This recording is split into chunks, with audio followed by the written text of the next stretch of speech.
নমস্কাৰ টাইমেটলৈ স্বাগতম মই অভিলাষ আৰু লৈ আহিছো এটা গুৰুত্বপূৰ্ণ খবৰ গৌৰৱ গগৈক লৈ মুখ্যমন্ত্ৰীৰ পোনপটীয়া প্ৰত্যাহ্বান পাকিস্তান আৰু ব্ৰিটেইনত থকাৰ সম্পত্তি ৰাজহুৱা কৰক গৌৰৱ গগৈ তাৰ সমান্তৰালকৈ নিৰ্বাচন আয়োগক দিয়া শপতনামাত গৌৰৱ গগৈৰ পত্নীৰ পাকিস্তানৰ বেংক একাউণ্টত কিমান টকা আছে এই সকলো টকাৰ হিচাপ দিয়া নাই তাৰ সমান্তৰালকৈ মুখ্যমন্ত্ৰীয়ে কৈছে এই সকলোবিলাকৰ হিচাপ ৰাজহুৱা কৰক গৌৰৱ গগৈ পোনপটীয়াকৈ গৌৰৱ গগৈ প্ৰত্যাহ্বান দিছে আৰু ২৬ৰ নিৰ্বাচনৰ পিছতেই গৌৰৱ গগৈৰ সম্পত্তি সন্দৰ্ভত মুখ্যমন্ত্ৰীয়ে গাম্ভীৰ্যপূৰ্ণ তথ্য আনিব আৰু সকলো তথ্য ৰাজহুৱা কৰা হ'ব বুলি মুখ্যমন্ত্ৰীয়ে স্পষ্টকৈ কৈছে আনহাতে গৌৰৱ গগৈৰ পাকিস্তান সন্দৰ্ভতো মুখ্যমন্ত্ৰীয়ে বৃহৎ মন্তব্য আগবঢ়াইছে পাকিস্তান সংবাদ মাধ্যমে কৈছে গৌৰৱ গগৈৰ এনজিঅ হৈ আহিছিলে কিন্তু গৌৰৱ গগৈয়ে কৈছে মোৰ প্ৰাইভেটলি গৈছিল বুলি স্পষ্টকৈ কৈছিলে কিন্তু মুখ্যমন্ত্ৰীয়ে প্ৰশ্ন কৰিছে আসল সত্য কি গৌৰৱ গগৈ পাকিস্তানলৈ কিয় গৈছিল আসল সত্য কি বুলি মুখ্যমন্ত্ৰীয়ে প্ৰশ্ন উত্থাপন কৰিছে আৰু এই সন্দৰ্ভত মুখ্যমন্ত্ৰীয়ে কি কৈছে লৈ অহাৰ চেষ্টা কৰিছো জনাইছো star cement present election breaking ডাঙৰ খবৰ পাকিস্তান ব্ৰিটেইনৰ সম্পত্তিৰ তালিকা বিচাৰিছে মুখ্যমন্ত্ৰীয়ে গৌৰৱ গগৈলৈ মুকলিকৈ প্ৰত্যাহ্বান পাকিস্তান ব্ৰিটেইনত থকা সম্পত্তিৰ তালিকা ৰাজহুৱা কৰক নিৰ্বাচন আয়োগক দিয়া শপতনামাত নাই পত্নীৰ পাকিস্তানৰ উপাৰ্জনৰ বিতং তথ্য পাকিস্তানৰ বেংক একাউণ্ট কিয় লুকুৱালে গৌৰৱ গগৈ মুখ্যমন্ত্ৰীৰ প্ৰশ্ন পাকিস্তানৰ বেংক একাউণ্ট কিয় লুকুৱাইছে গৌৰৱ গগৈ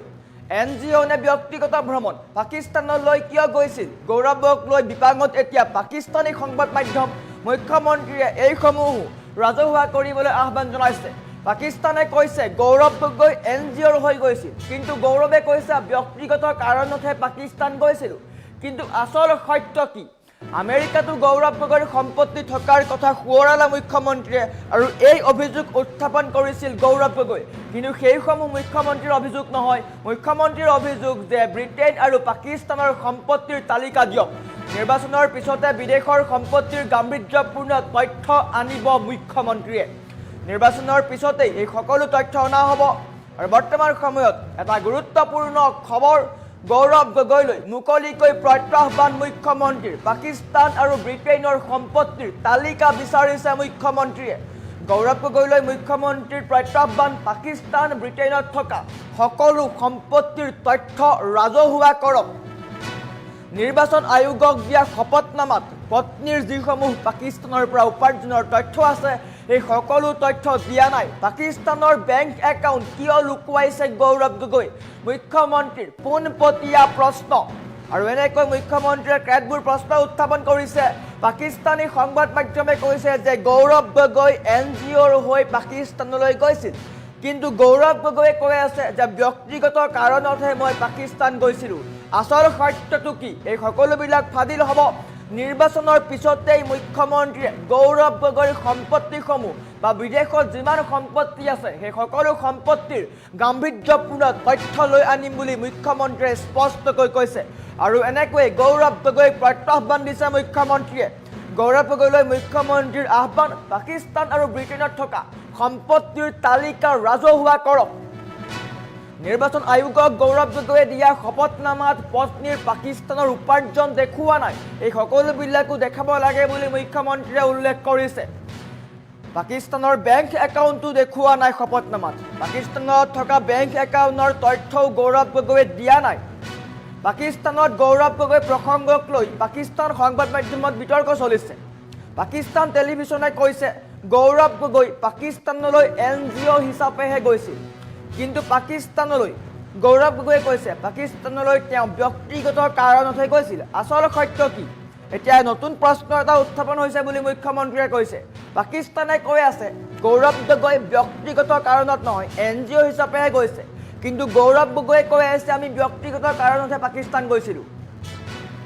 এইসমূহ কথা এতিয়া স্পষ্ট হ'ব লাগে মুখ্যমন্ত্ৰীয়ে স্পষ্টকৈ গৌৰৱ গগৈৰ বিৰুদ্ধে গুৰুতৰ অভিযোগ উত্থাপন কৰিছে গৌৰৱ গগৈৰ পাকিস্তান আৰু ব্ৰিটেইনতো সম্পত্তি আছে আমেৰিকাতো সম্পত্তি আছে বুলি কৈছে এই সন্দৰ্ভত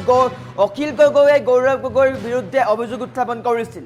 আৰু নিৰ্বাচনৰ পিছতেই মুখ্যমন্ত্ৰীয়ে এই বিষয়ত গাম্ভীৰ্যপূৰ্ণ তথ্য আনিব আৰু গৌৰৱ গগৈৰ পাকিস্তানত থকা সকলো সম্পত্তি ৰাজহুৱা হ'ব আৰু পোনপটীয়াকৈ মুখ্যমন্ত্ৰীয়ে কৈছে গৌৰৱ গগৈক যে সকলো সম্পত্তি ৰাজহুৱা কৰক নিৰ্বাচন আয়োগৰ শপতনামাত গৌৰৱ গগৈৰ পত্নীৰ পাকিস্তানৰ উপাৰ্জনৰ বিতং তথ্য কিয় দিয়া নাই পাকিস্তান ব্ৰিটেইনত থকা সকলো সম্পত্তি তালিকা ৰাজহুৱা কৰক বুলি মুখ্যমন্ত্ৰীয়ে স্পষ্ট কৰিছে। আমাৰ ওচৰত মুখ্যমন্ত্ৰীৰ এক্সক্লুচিভ মন্তব্য আছে। মুখ্যমন্ত্ৰীয়ে গৌৰৱ গগৈক কি কৈছে লৈ অহাৰ চেষ্টা কৰিছোঁ। গৌৰৱ গগৈক মই আহ্বান কৰিম যে আপোনাৰ পাকিস্তান আৰু ব্ৰিটেইনত থকা প্ৰপাৰ্টি লিষ্টখন আপুনি দিয়ক। ইলেকশ্যন কমিশ্যনত আপুনি যিখন এফিডেভিট দিছে তাত আপোনাৰ পত্নীৰ পাকিস্তান ইনকাম আপুনি দেখুওৱা নাই, পাকিস্তানৰ বেংক একাউণ্টো দেখুওৱা নাই। আৰু এই যোৱা পৰহি দিনাখন পাকিস্তান টেলিভিশ্যনত ডিবেট হৈছে আৰু পাকিস্তান টেলিভিশ্যনে কৈ আছে যে নহয় গৌৰৱ গগৈ আমাৰ NGO হিচাপে আহিছিলে। এতিয়া নতুন প্ৰশ্ন আহি গ'ল, পাকিস্তানে কৈ আছে যে তেওঁ NGO হিচাপে আহিছিলে, তেওঁ কৈ আছিল আমি প্ৰাইভেটলি গৈছিলোঁ। গতিকে বিষয়টো যোৱা পৰহি দিনাখন পাকিস্তান টেলিভিশ্যনত ডাঙৰ কৰি আলোচনা হৈছে আৰু তাৰ পৰা আপোনালোকে বুজি পাব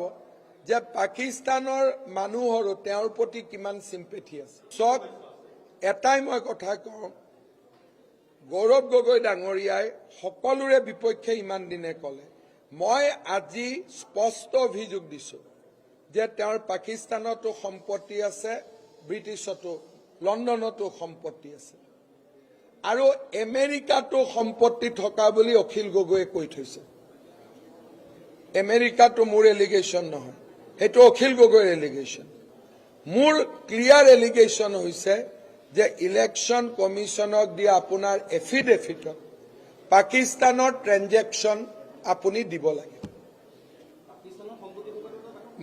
মই অভিযোগ দিছোঁ আৰু দায়িত্বত থাকি মই অভিযোগ দিছোঁ। মই মুখ্যমন্ত্ৰীৰ চকীত থাকি মই কৈছোঁ যে গৌৰৱ গগৈৰ পাকিস্তান আৰু লণ্ডনত দুইটা জাগাতে তেওঁৰ পত্নীৰ নামত প্ৰপাৰ্টি আছে, যিটো তেওঁ ইলেকশ্যন কমিশ্যন এফিডেভিটত দেখুওৱা নাই। আৰু যদি নাই তেতিয়াহ'লে তেওঁৰ পত্নীৰ পুৰণাই হওক পাকিস্তান বেংক একাউণ্টৰ ট্ৰেনজেকশ্যন অন্তত 3জন নিউট্ৰেল মানুহৰ আগত দেখাওক, মোক দেখুৱাব নালাগে। নিতুমণি শইকীয়া, মৃণাল তালুকদাৰ আৰু প্ৰশান্ত ৰাজগুৰু, মোক নালাগে। নিতুমণি শইকীয়া, মৃণাল তালুকদাৰ, প্ৰশান্ত ৰাজগুৰু, এই 3জন ব্যক্তিৰ সন্মুখত লাগিলে অদীপ ফুকনকো ল'ব, এই 4জন ব্যক্তিৰ সন্মুখত তেওঁৰ পাকিস্তান বেংক একাউণ্টৰ গোটেই ডিটেইলছটো দেখুৱাওক। মই তেওঁক প্ৰত্যাহ্বান কৰিছোঁ আৰু এই 4জন মানুহে আহি তাৰ পিছত সংবাদ মাধ্যমক কওক